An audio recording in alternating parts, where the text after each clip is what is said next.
In our last episode, we talked to Laura about her personal journey from practicing law to natural healing.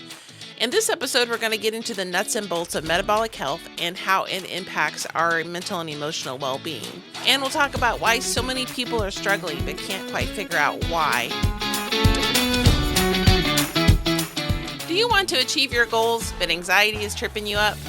Like to keep those fun weekend plans, but depression has you counseling again? Hey, I'm Lori, dog mom, lover of nature, and hygge enthusiast. Positive psychology skills help me overcome chronic severe PTSD. If you're ready to learn how to overcome your anxiety and depression and rediscover happiness and purpose in life, then get your cozy on and let's get started.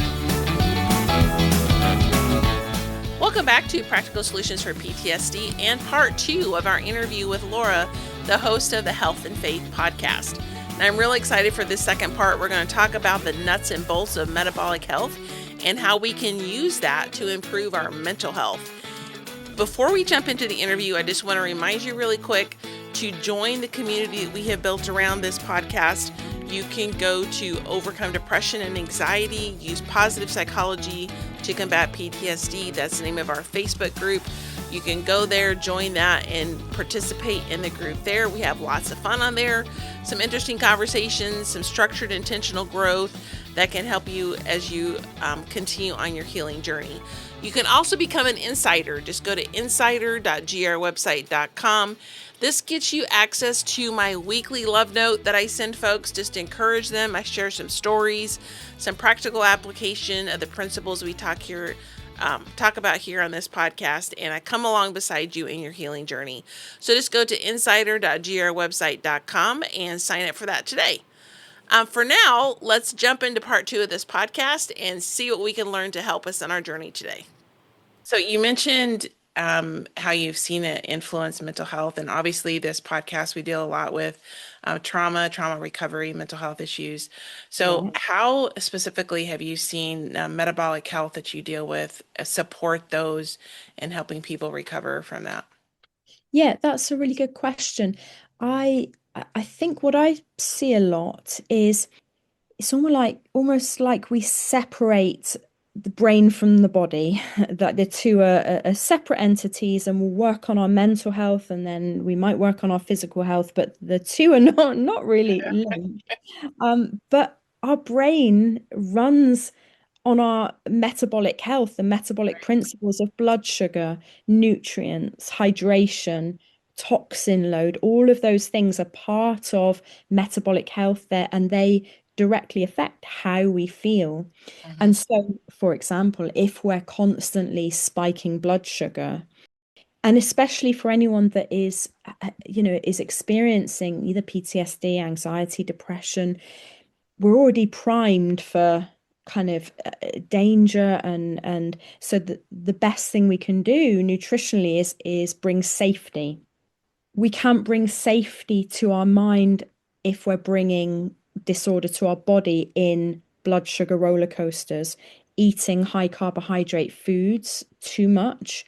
Blood sugar spikes, insulin is released, lowers the blood sugar dip, hungry, hangry, carbohydrate food eaten again. So we're on this up and down, which that's most people. The statistics when I last looked in the US, and it's probably similar where I am in the UK, is that 90 million Americans are struggling with metabolic syndrome, which is this combination of high blood pressure, elevated blood sugar, and insulin resistance. And 90% of those people are unaware that they have it. I mean, that's huge. Mhm. Um, and it's really sad because we can get those things under control. And Right. when we do that, mood stabilizes a lot. So, obviously someone dealing with major trauma, there's going to be a lot of other things at play and that need to be dealt with. But if we can signal to our body safety nutritionally and metabolically, that's going to go a long way. Yes, I've actually experienced some of that myself where you have the whole blood sugar roller coaster thing. Mm. It tends to trigger PTSD. Like if you have the PTSD Right. already, you're hitting these anxiety points where your blood sugar is doing this whole roller coaster, which causes anxiety by itself. Like this is Yeah. a cause of anxiety. And then you couple that with a pre-existing mental health issues and it can make it worse. Now, understanding what's going on can help lower that. Actually, like, okay, I get it. This is what's happening. You just kind of try to shut it down. But it does affect your mood, affects your productivity. All Mm, this is directly impacted by that. That was one of the things I learned in my own journey was the direct link between what I was eating and how my body felt and how my brain felt, which was a new concept for me. But it is very, very real. So mm. you had mentioned that you had the four-step metabolic framework. You call it tandem waltz. Is that correct? Yeah. So, Yes. explain what that is and how this will directly assist people that are overcoming PTSD or dealing with anxiety and depression. Yeah, yeah, I'd love to share this.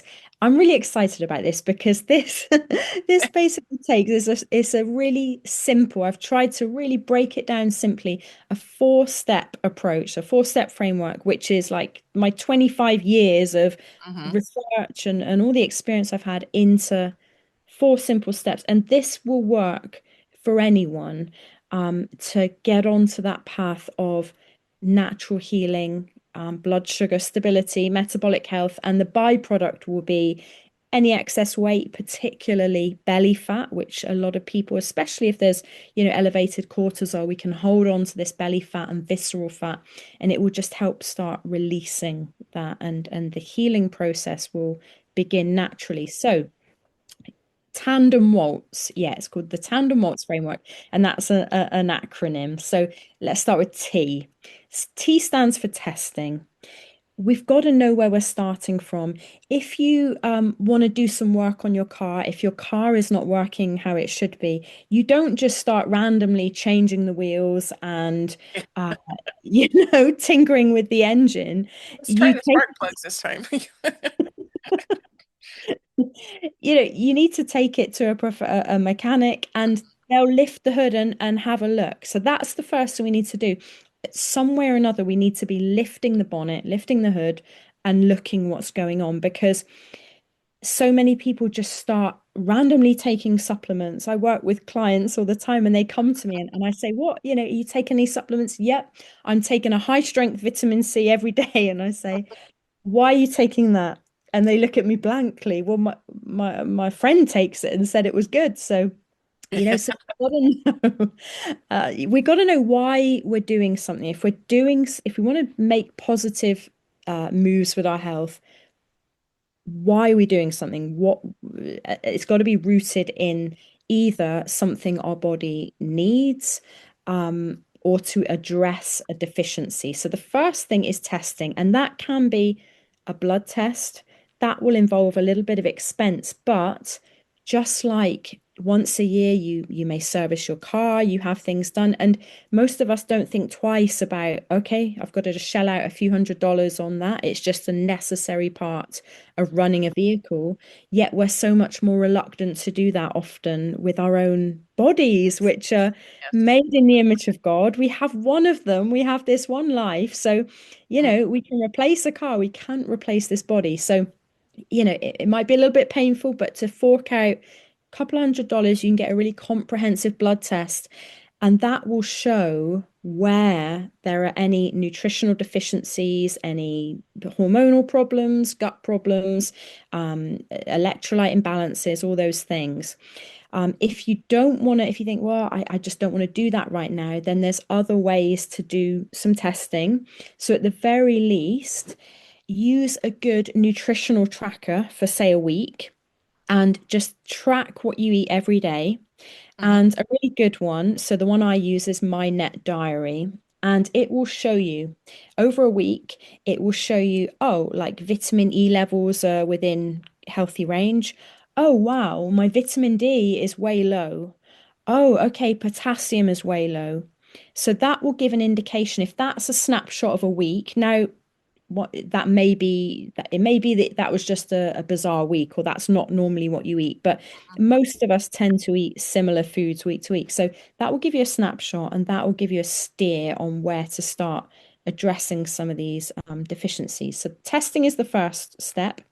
Second step is addressing those nutritional deficiencies. So, if from a blood test or an online test or a consultation with a professional or tracking for a week, you can see there's some clear things that are going on. Thyroid hormones are low, potassium's low, vitamin D, then that's a good place to start rather than just randomly supplementing. Target target the things that are needful. So that's step two, addressing nutritional deficiencies.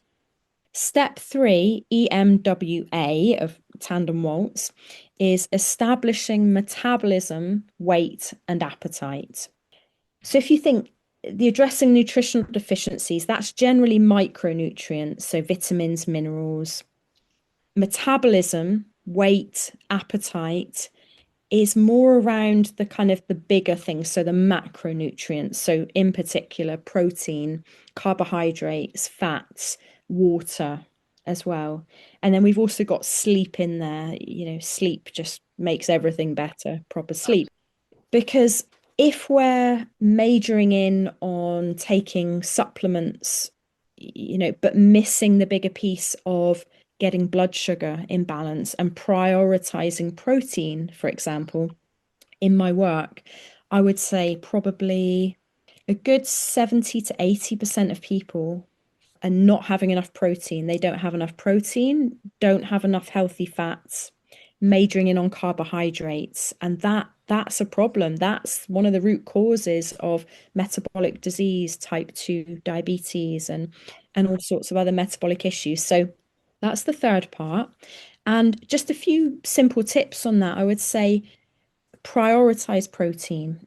So a good rule of thumb would be anywhere between a gram of protein per kilogram of body weight to a gram of protein per pound of body weight. So anywhere, yeah. So for the average, let's say a woman of 130 pounds, that might be anywhere from 70 grams a day to 130 grams a day of protein. That's a good place to start. And for most people, 130 grams is like that's massive. That's a lot of So protein. yeah, yeah. So, I know you talk about starting off small and kind of little steps with things. So, little steps. If the average someone is eating is 60 grams a day, say, okay, let's aim for 75. Okay, let's do that for a few weeks, then let's up it to 80, 90.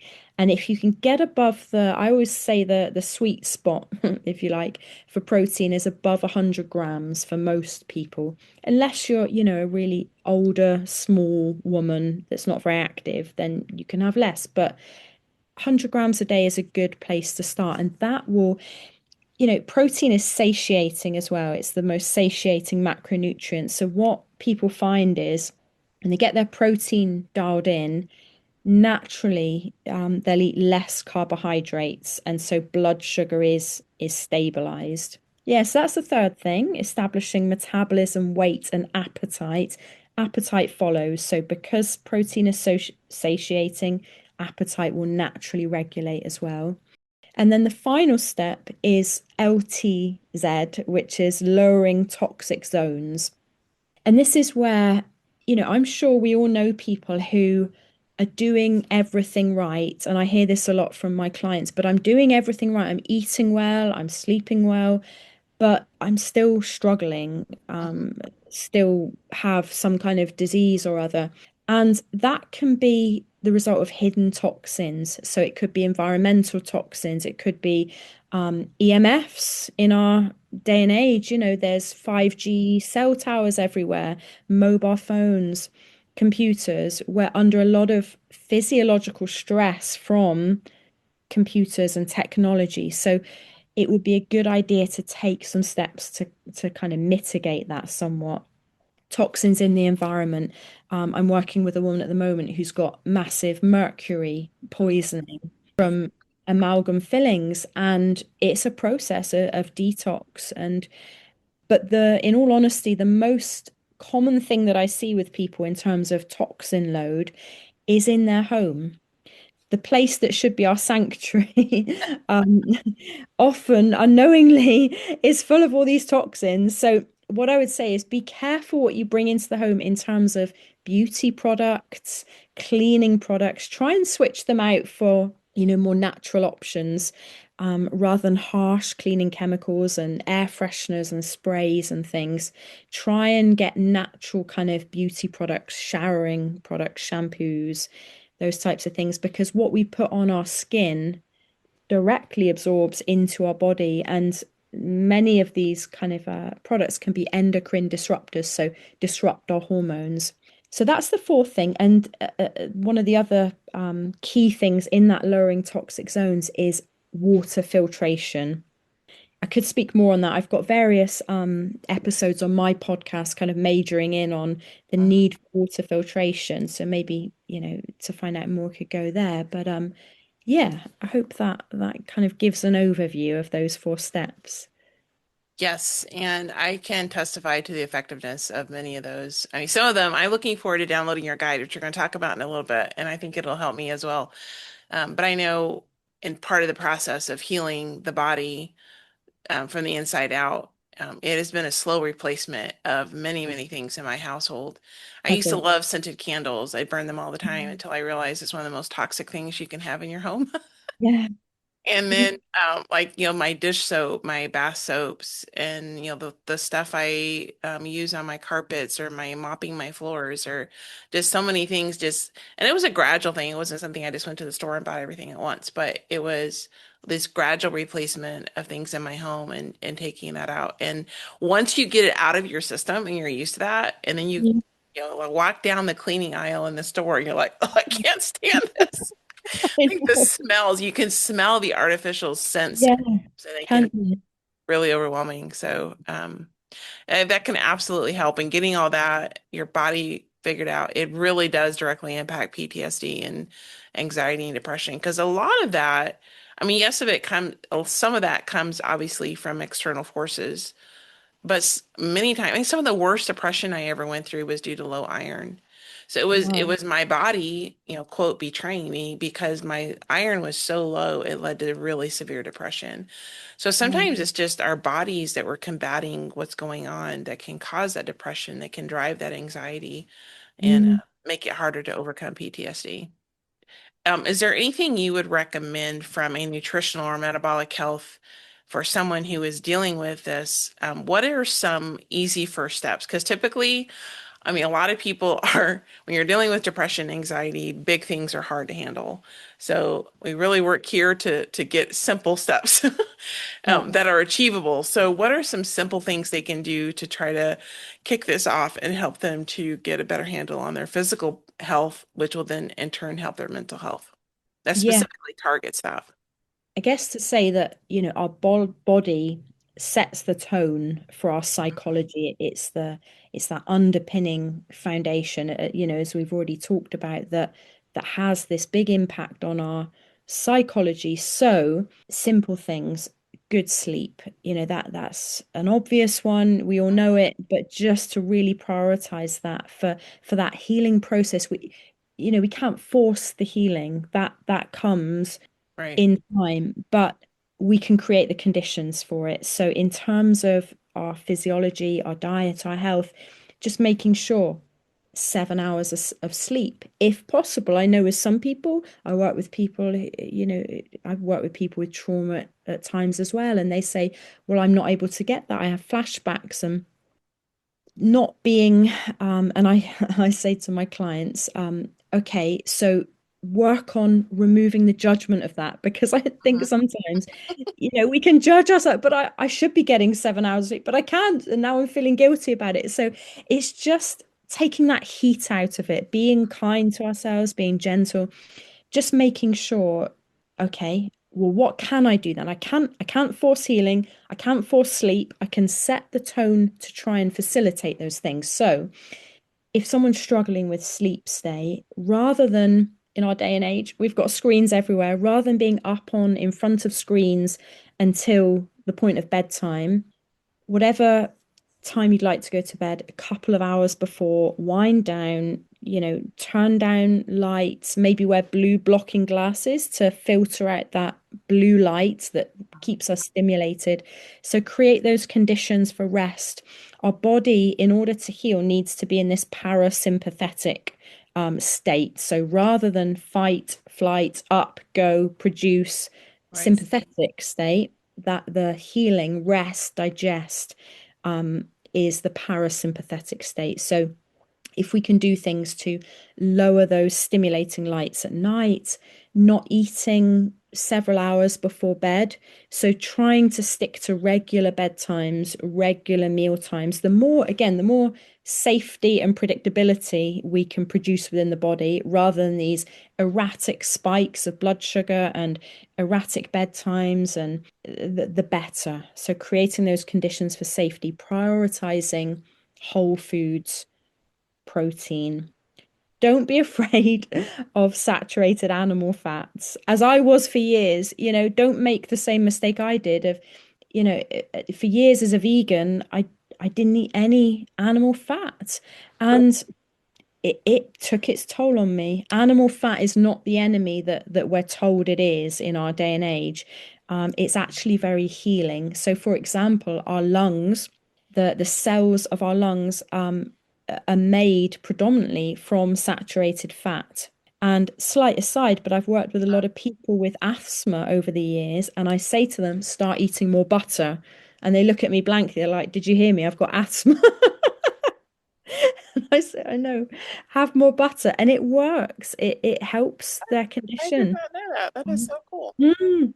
Yeah, and also the brain, our brain Mhm. thrives on good, healthy fats. So again, don't be afraid of fat and protein. Try and keep the carbohydrates, more moderate. That's some good places to start, I'd say. I can testify to the fat and the brain health.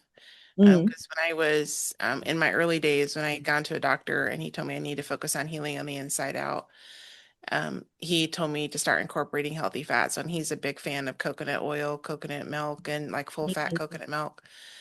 I was having issues with low cholesterol, which was Hmm. affecting my brain. Like I'd have really a lot of brain fog because my liver had been damaged from chemical exposure, and which I mean it's fine now, but um, so he was like, increase your fats. I'm like, what did you just say to me? Yeah. So yes, I mean he's like, absolutely animal fats, make sure they're organic so you're avoiding the toxins that are in the non-organic, but get organic meats and eat the fat. And I was like, this was just so counterintuitive to everything you hear, but I can absolutely testify to the impact it had on my brain. And I could always tell if my cholesterol was getting low, I'd start getting dizzy. It was hard to think, a lot of brain fog. I'd start fighting depression. Now, I didn't know about the lungs. That is super cool. I'll have to share Mm. that with some people that I know struggle with asthma or breathing. Eat more animal fat. I will definitely have to share that. So we've talked about your four-step health guide, and you had mentioned there's a place that they can download it for free. I think Yeah. you did this off mic, not in this here, but can you tell people as we're wrapping this up, one, tell them about yourself, how they can find you, and then also tell them where they can find the four-step metabolic health guide, which I will be downloading. I will be one of them downloading it. Go ahead.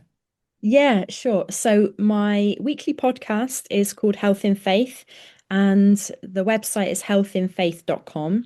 So you can see episodes there. And my four-step Christian metabolic health guide, you can download it from healthinfaith.com/guide. Or if you just go to the homepage, there's a big orange button on the right-hand side at the top, and that will take you to the guides. You can download it there. And all of the stuff that we talked about here, so that four-step framework, that's really what I coach. That's the foundation of what I coach in my group programs. So my program's called Health for Life, and it's 12 weeks, and it walks someone through this process in a lot of detail with support. It's a group program, and yeah, it's accountability. So if anyone is interested, would love to, welcome you to join us. It's a lovely group of Christians in that group. So feel free to check that out. There's a link to that as well on my homepage. So Well, thank you very much, Laura. This has been as wonderful as I was anticipating. Yay! oh, It has been fantastic having you here. I'm sure there's people in the audience that will really enjoy listening. I can highly, with clear conscience, highly recommend your podcast and what you do. I really appreciate it because it's making a difference in people's lives. So Thanks so much, Laura, and I look forward to future collaborations with you. Thank you, Laurie. Thanks so much. Bye. Bless you. I'm so glad that you joined Laura and I in our interview, and hope you learned as much as I did. If you'd like to connect with her, just go to healthandfaith.com, and her podcast is by the same name. Hey, my friend, I hope you enjoyed today's episode. If so, would you please take 30 seconds and share it with someone you know who may be struggling with depression and anxiety? Also, would you please leave a quick review for the show? Knowing how this podcast is helping you fills my heart with so much joy, and it motivates me for future episodes. For now, it's time for Sam and I to head outside to enjoy some sunshine and fresh air. We'll see you back here on Tuesdays and Thursdays for more great episodes.